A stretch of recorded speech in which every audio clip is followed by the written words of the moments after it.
Bueno, arrancamos con el invitado de lujo en este sábado 17 de enero del 2026, y mi equipo no me ha corregido. Y no los saludo. Buen día, Fabri, buen día, Maxi, ¿cómo andan?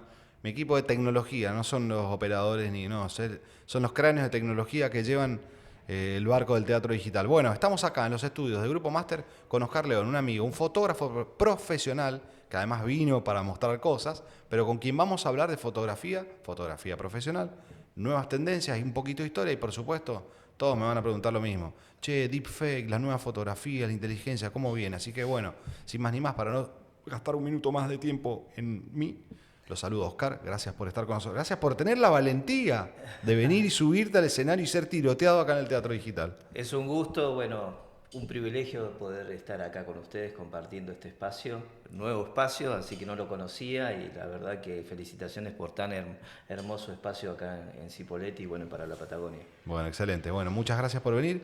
Contanos brevemente, ¿cómo arrancaste en fotografía? ¿Cómo te iniciaste? Y cómo Mi, era esa época, obviamente. pues, Claro, cómo era la fotografía en esa sí, época. mis inicios son un poco a través de los genes, ¿no? Porque mi viejo también era fotógrafo y a partir de ya casi los 12 años empecé a acompañarlo como su mini asistente, ¿no? Mascota. Sí. En ese momento, bueno, yo pesado quería ir con él y bueno, mi vieja decía, bueno, a que lo acompañe el nene. Así que empecé a acompañar a mi viejo. Mi viejo era un fotógrafo que vino en la década del 70 a Neuquén, su origen es de Córdoba y se formó en Rosario en la década del 50 con un fotógrafo italiano. Y bueno, mi viejo era un nómade. Bien. De esa época, hoy nómades digitales que tenemos, bueno, mi viejo recorría el país, parte del mundo con la cámara. Perfecto. Y bueno, llegó a Neuquén y bueno, luego llegué yo y bueno, y inicié mi etapa como fotógrafo, primero en ese momento como fotógrafo social y luego ya a partir de mis 18 años como fotógrafo, reportero gráfico en lo que era la vieja Mañana del Sur de acá de Neuquén, Bien. perteneciente al ámbito financiero. Y bueno, ahí luego siguió la historia mía. Un jugador de tenis se acuerda siempre de su primera raqueta. Un jugador de golf de su palo de golf. Un jugador de fútbol tal vez de sus primeros botines. ¿Cuál fue tu primer cámara? Una Praktica M5. Era una cámara de Alemania del Este, imagínate, ¿no? Bien. O sea, bien antigua y no, sobre todo hacía un ruido cuando vos disparabas, parecía que pegabas un cañonazo, el obturador al momento. Es una cámara de más o menos de esa época, ¿no? Es una cámara de sistema reflex mecánico. Bien. Y bueno, hacía esto, pero su ruido era mucho mayor. Ok. Y esta ha sido mi primer cámara ya en el diario, trabajando como reportero gráfico, Bien. que fue la que me acompañó mucho tiempo. Y bueno, obviamente verán que es una cámara analógica metálica, o sea, en un momento me sirvió de defensa personal para atacar, o defenderme mejor dicho, de un atacante que tenía, y bueno, siguió en condiciones. Hoy eso no lo podemos hacer con las nuevas camaritas. Seguramente quedaría roto yo, y la máquina. ¿Y esa que trajiste ahí, qué es? Esa que tenés ahí.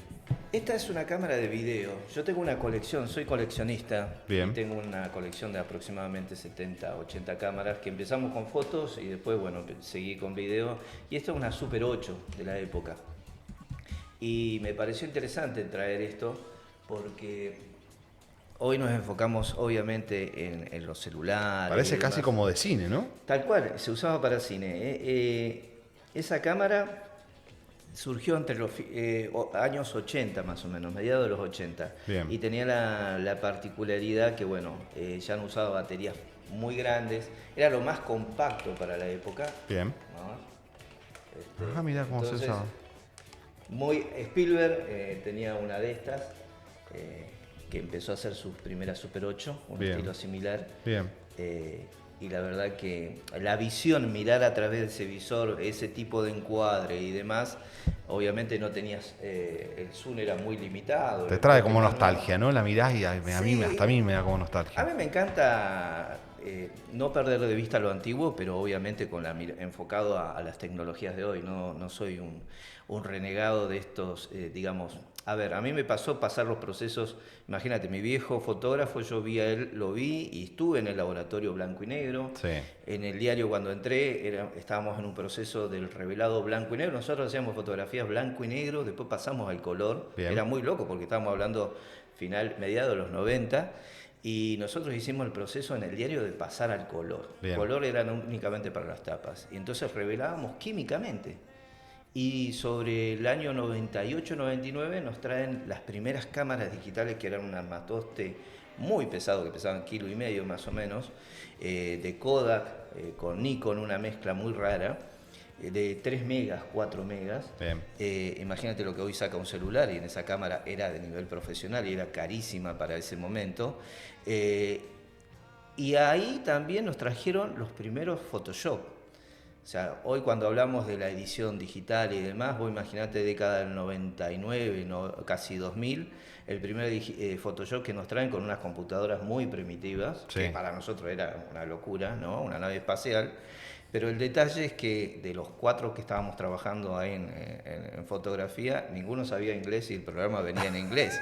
Así que, ¿Cómo nos arreglamos? ¿Cómo nos arreglamos? Entonces empezamos, enfocar, share. Bueno, y resulta que después aprendimos el manejo y el desarrollo del Photoshop en inglés, y después vino la actualización en español y no lo entendíamos. Ya estaba, Ya ¿viste no, cómo te empiezan a cambiar la pelota? Pero nos adaptamos, y ese es el proceso continuo que hay hoy en día. Cambio de fotografía de la básica, rollo, cambio de blanco y negro a color, cambio. ¿Cómo fue el salto? Y hay una historia famosa con el tema de una compañía que se fundió por no pasar, muy famoso, lo debes tener clarísimo. Sí, Kodak. Kodak. ¿Cómo fue el cambio de este salto si querés, de rollo a lo que es digital? ¿Y qué cosas fueron pasando ahí?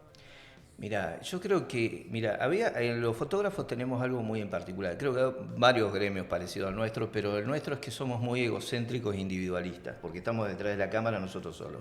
Pero había un solo punto que nos reunía, ¿sí? Que siempre decía, vamos a juntarnos para que comprar rollos en cantidad, para que nos saliera barato, y porque el factor era, imagínate, hoy en día yo doy curso de fotografía, entonces le muestro a mis alumnos este tipo de cámaras, ¿no? Y acá tiene una particularidad, tiene la tapita donde dice el rollito que tenía puesto, ¿no? Sí. Entonces te dice el ISO y demás, y te dice la cantidad. Tenías 36 fotos. Bien. ¿Sí? Vos imagínate que yo voy a un evento ahora, de un cumpleaños, hago eventos sociales, y te saco 1000 y pico fotos en un evento. Antes te iban a sacar 100 fotos nada más.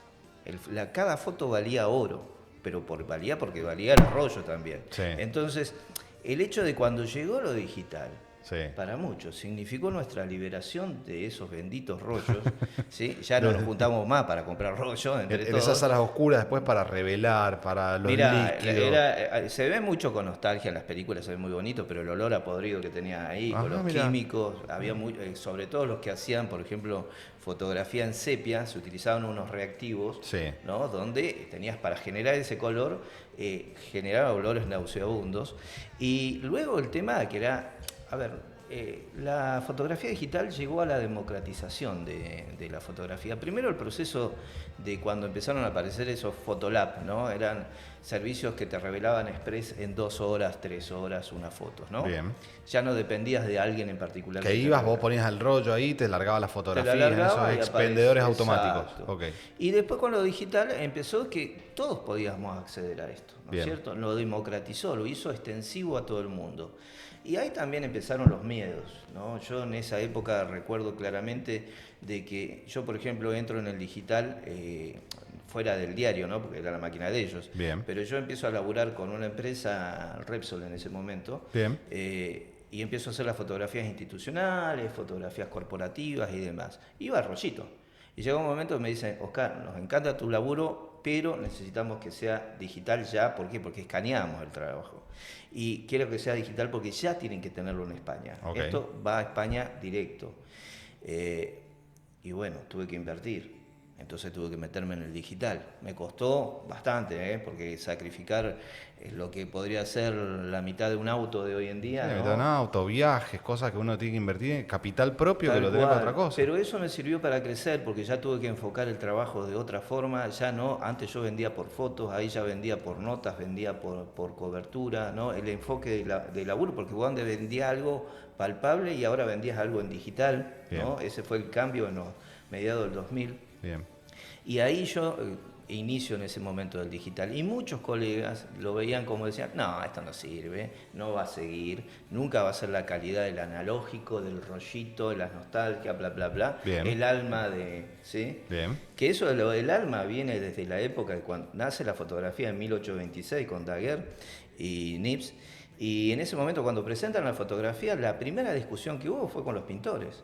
El mundo del arte, ¿qué decía? No, la fotografía es algo técnico, no tiene el alma del artista. Me estás jodiendo, que, No que había una pelea entre los ya estaba, siempre la grieta estuvo. Por eso cuando nosotros... Claro, pero lo que digo, te grita, encontrás en todo. Siempre una cosa le pega a alguien y dice, no, Sí, ¿por qué? Y trata de desprestigiarlo. Y encima... Qué buen tema ese, y muy hay bueno. un punto importante, que a mí me encanta la historia, ¿no? Y el punto importante de la discusión no era tanto el alma del artista, era que los pintores, donde tenían su flujo importante de ingresos, a través de los retratos.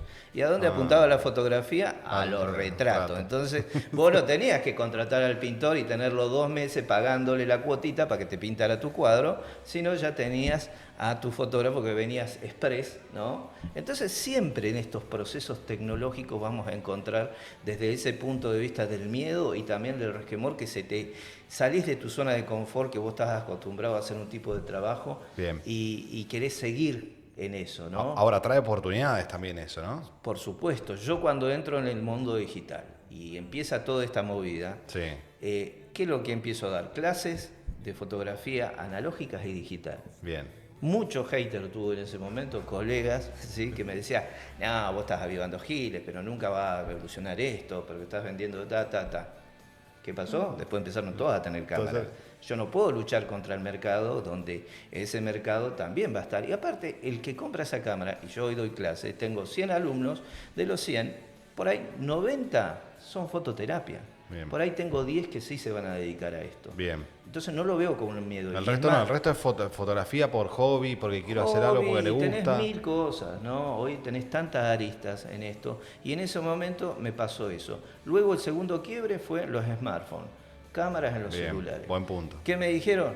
No, los celulares con las camaritas. Yo me acuerdo, me gasté también un sueldito importante, ¿no? En un celular Nokia que se le ponía, la tengo todavía, no lo encontré, la cámara acá abajo. Era lo el último, iPhone 28. Yo venía acá, ¿por qué? Porque laburaba en prensa, en diferentes medios, entonces yo sacaba la foto y imagínate, mandarla era el apuntito que mandaba, era una pero ya en el diario me servía, o para algunas páginas web que estaban saliendo, Bien. yo ya mandaba la foto de la noticia al toque, no tenía que hacer todo el otro proceso. Bien. Y ahí también, no, esto no va a funcionar, que empecé a dar cursos de fotografía y hoy lo sigo dando con el celu. Bien. Y hoy a eso ya le he sumado la IA. Fotografía. Ahora nos vamos a meter en inteligencia artificial, que me parece que hay una etiqueta grande ahí, pero sumado a esto, vamos a la última etapa, si querés. Aparece lo digital. ¿Qué cosas fueron cambiando? ¿Qué cosas viste en la fotografía? Al principio decías, bueno, lo digital nunca va a superar lo analógico. Y en algún momento claramente lo superó, y lo superó con amplitud y le dio democratización, que eso me encantó lo que dijiste. Ahora, ¿cómo fue creciendo esto? Y hoy, si tenés que ir a buscar una cámara, hay 500 millones de cámaras. ¿Cómo haces para encontrar una cámara que te guste, que no te guste, que sabe que anda, que...? Mira, Me parece que antes había menos opciones, ¿no? sí, teníamos menos opciones. Imagínate que mi viejo, y esto a veces lo discuto con colegas millennial o de esta generación nueva, Sí, ¿no? A ver, dicen, mi vasta experiencia de 2 meses, ¿no? Ya te vienen a dar clases. Y sobre todo de formas de trabajo. Entonces yo le contaba a un colega, le digo, mirá, antes mi viejo iba a hacer un evento y cobraba, ponerle $100. Sí. Vamos a poner un número, $100. Sí, perfecto. Tenías de ganancia 90. Ok. Su cámara la cambiaba cada 15 años. Y él llevaba su camarita, un flash, ya está. Hoy nosotros gastamos de esos 100, casi, te puedo asegurar, 70 Sí. continuamente en equipos. Ganamos mucho menos porque requerimos una inversión constante y generarle al cliente ya no ese tipo de fotografía básica, tradicional, Bien. sino ir agregándole combos en los servicios. Y en lo que se refiere a equipos, yo puedo tener la mejor cámara. Y a mí me pasa con alumnos que me vienen con cámaras espectaculares. Hay una que me llegó ahora hace muy poquito, una alumna que estoy capacitando. El marido fue de Ciudad del Este. Fantástico a los precios allá. $4.000 la cámara. Porque quiere dedicarse a nivel profesional. Bien. Ahora, que vos tengas la cámara de $4.000 no te asegura las fotos. ¿Por qué? Porque primero tenés que manejar el tema de la luz. ¿Sí? Esto como los chicos ahí que están con la parte del audio y la consola, si ellos no tienen el manejo técnico, yo puedo tener todo el súper, una nave espacial ahí, pero yo voy, toco y no hago desastre. Sí, manejar la gráfica, saber lo que está mostrando, cómo tramar. Imagino que la foto también en todas sus variables tiene. Por eso lo mismo, nosotros tenemos, generalmente, a ver, a mí me pasa mucho cuando empiezan los cursos míos que yo les digo, ojo, esto no es TikTok. ¿Por qué? Porque quieren en 30 segundos resuelto, y te doy los 10 tips, vas y ya con eso vos sos fotógrafo. Y no, porque vos para tener la foto que vos soñás o que te imaginaste, requeriste un proceso técnico y un ejercicio continuo. Es como que yo voy al gimnasio. Tengo que empezar ahora, ¿no? Tengo que bajar 10 kilos. Entonces, pero yo entré a los 2 meses y ya soy fit. Y no, macho, tenés que saber la técnica, tenés que dedicarle su tiempo, explorar tu equipo. Porque todos los equipos, a ver, cada vez que me llega un equipo, yo me paso, por si bien es la misma marca que uso, es el mismo lenguaje, pero siempre tiene algo más. Algo distinto. Entonces, y la tecnología cambia, te cambia algo. Entonces, como dice, no es que porque vos te compres la pelota de Messi vas a ser Messi. Bien. Tal cual. La cámara es lo mismo, o el celular es lo mismo. A veces uno dice, no, yo necesito el iPhone 20, porque con eso tengo todo solucionado. El mercado te lleva, ¿no? Pero podés tener el iPhone 11, pero si vos tenés la técnica, y también ahí está el talento de cada uno. Bien. ¿Sí? Talento, las ganas y cuánto. Aparte, digo, me parece, corregime, pero si estás iniciando, estás en una etapa inicio intermedio, si querés, no te vayas a la cámara de $6.000. Parí con las cámaras que te pueden dejar mucho más en niveles básicos y después vas viendo, ¿no? Y yo, a ver, si tenés la suerte de tener... No, bueno, yo quiero la mejor. Yo viajo en moto. Otra de mis Está bien, pero por ahí no le puedes sacar el provecho, a eso me refiero. Sí, tal cual. Imagínate, yo viajo en moto. Una de las pasiones que tengo, que hago de fototerapia. Porque me compré la moto para poder hacer fotos de paisaje. Meterme en lugares donde no va nadie. Bien. Y gracias a eso he recorrido parte de la Patagonia, el país y afuera. Mi moto es una 250. O sea que no es grande. Bien. ¿Sí? Y a veces me encuentro con personas que tienen una moto gigantesca y no pueden hacer los viajes que hacen. Me dicen, ¿cómo haces vos con esa moto? Y bueno, le pongo técnica. Como sabía que tengo una limitación en mi cilindrada y demás, y bueno, a pulmón, práctica y darle el manillar y meterte. Y en esto es lo mismo. Ahora, si mañana me da la posibilidad de tener la última 1100... Sí, bueno. Lo que pasa es que la tenés ahora, ya te has andado en moto, pero ponele, que va a arrancar y ves 5 cámaras, ves la Nikon, la Canon, y quiere arrancar en algo. ¿Qué compra? ¿Cómo elige? Yo, mira, lo que les aconsejo siempre es decir, mira, la cámara es la parte donde yo compro la PC. Bien. Entonces, ¿qué me voy a enfocar? En un equipo que pueda crecer con el tiempo. Bien, ¿no? perfecto. En esto, las cámaras del sistema mirrorless o cámaras reflex, que se le saca el objetivo, ¿no? Como este tipo. Esta es una cámara reflex antigua. ¿Reflex por qué? Porque tenían un espejito adentro que reflejaba la imagen, entonces vos la ves en vivo. Perfecto. Esta es una cámara ya digital, pero también reflex, porque se cambian los objetivos y tenemos el espejito que refleja la imagen acá. Perfecto. Y luego la tendencia nueva es mirrorless, es decir, sin espejito. Bien. Se achican y demás, pero el proceso es el mismo. Bien. Entonces yo puedo comprar el cuerpo de la cámara, Bien. pero la inversión fundamental para la fotografía son los objetivos. Bien. Acá está la gran diferencia. Entonces, en vez de invertirte $3.000 en un super cuerpo, meter en un buen objetivo. Metete en una cámara de 1.000 y comprar el kit de objetivos que sean luminosos, que es donde ahí vamos a tener la gran diferencia. Porque la materia prima para nosotros, tanto foto, video, que es la luz. Entonces, si vos no tenés una buena iluminación y buenos objetivos, eso es lo que se te va a complicar luego. Perfecto. Oscar, quiero entrar en inteligencia artificial. ¿Me das un minuto? ¿Te quedas conmigo? ¿Me bancás? Sí, por supuesto, un gusto. Estamos con Oscar León, fotógrafo profesional. Nos va a estar mostrando de todo un poco, obviamente historias, pero nos vamos a meter en inteligencia artificial ahora y ahora sí le complicamos la vida. Dame un segundo y ya volvemos, dale.